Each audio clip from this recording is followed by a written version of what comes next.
Jared Polin, FroKnowsPhoto.com, and this is an AdoramaPIX Rapid Fire Critique. And this week's photos are from Clayton Omer Photography, and it is a photo set. It's a basically a photo story from a video shoot for, I guess, a friend of his band or group or whatever they are. So the next 10 images are all going to be from the day that this was shot or the filming was done. So here we have the first shot. We're taken with the Canon 7D using a 17-40 f4. It's an interesting shot. I like the low angle. I like that it captures both of the guys in it. Everything is framed nicely because you have speakers over here and speakers over there. That looks good. In terms of processing, it's a little bright over here. I just like to see it pumped up a little more, and it's not bad. I like the composition. I think a black and white would do this one justice. I know I say that a lot. I just think that this would be a much stronger, more impactful image in black and white.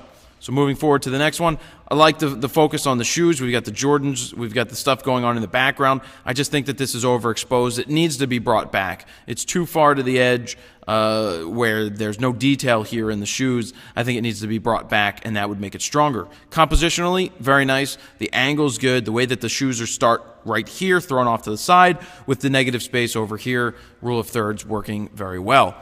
Going forward, we've got a skateboarder. It looks like jumping over the leather couch that is just sitting there. This looks to be cropped. I don't know why it's cropped. I think the full frame image, I'm sure they're trying to crop it because of these guys over here. But when you're on a set, some recommendations are not just to shoot what's going on with the people in front of the camera, but try to capture the whole scene with the camera in there, with the boom mics in there, with the people operating behind the scenes in there.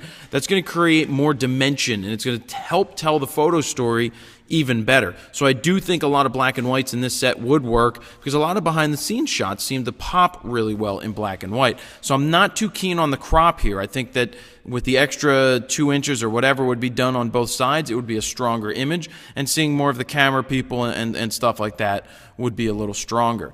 Yawning. So I think actually the color works well here. I'm sure flipping it over to black and white wouldn't be terrible, but I do like this shot. We separated the background very well. Even though we didn't throw the guy off to the left-hand side, that's perfectly fine. It does work with him right in the middle. It's interesting. It works well for the scene and for the story that is being told. Nice job right there. This is good, too. I love that you threw the kid off to the right-hand side. He's reading the magazine. The focus is right on him. It's strong. I'm not a big fan of the muted colors. I don't know why they're muted or pulled back and just desaturated. I think that kind of hurts the image. It just means that it's not able to stand on its own for some reason, even though it could. And a black and white would be good, but I'd like to see the full-on color here to get the full scene and how it would actually be. Moving on to the next one.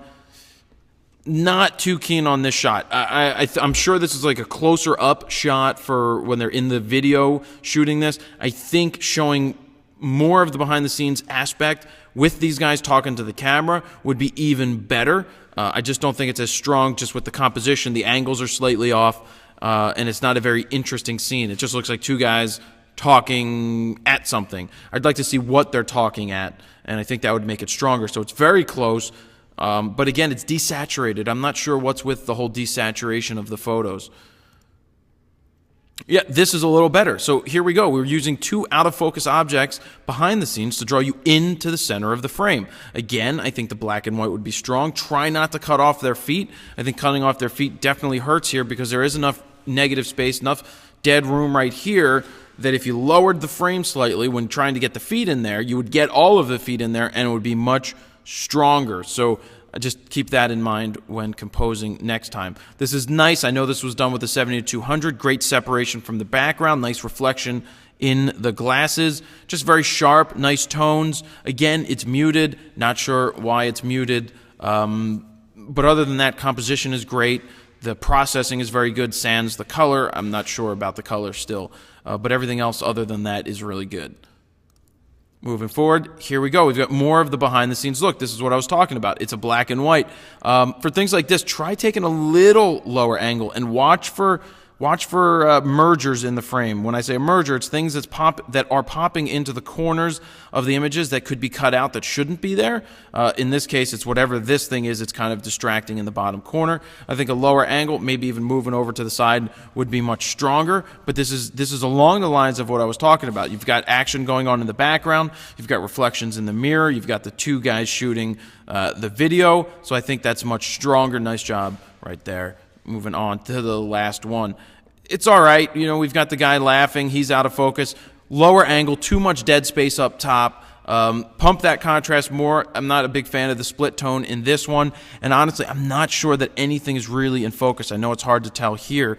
But if this guy's not in focus, we know that he's out, then you know, I can actually see that the speaker's in focus more so than this person, which means that it would probably be an image that I would yank out of there, that I don't think it's as strong. So that's really it. You know, there are solid images, and I think it's close. I'm not really sure about the desaturation going on in all of them. I'm not sure that really works. I'd either like to see the color as natural as it would have been, or more contrasty black and whites, especially for behind-the-scenes images. But it's a nice start for a photo story capturing exactly what's going on behind the scenes. Just remember to shoot some wider shots of what's going on with the camera, the action going on in front of it, and all of that tells a great wide-angle story, especially in black and white. So if you'd like to submit your photos for a rapid fire, an AdoramaPIX Rapid Fire Critique, click on the Submit Photos, then Rapid Fire Critique. Follow the instructions right here to send the link to your gallery, and maybe I will pick your images next week for a rapid fire critique.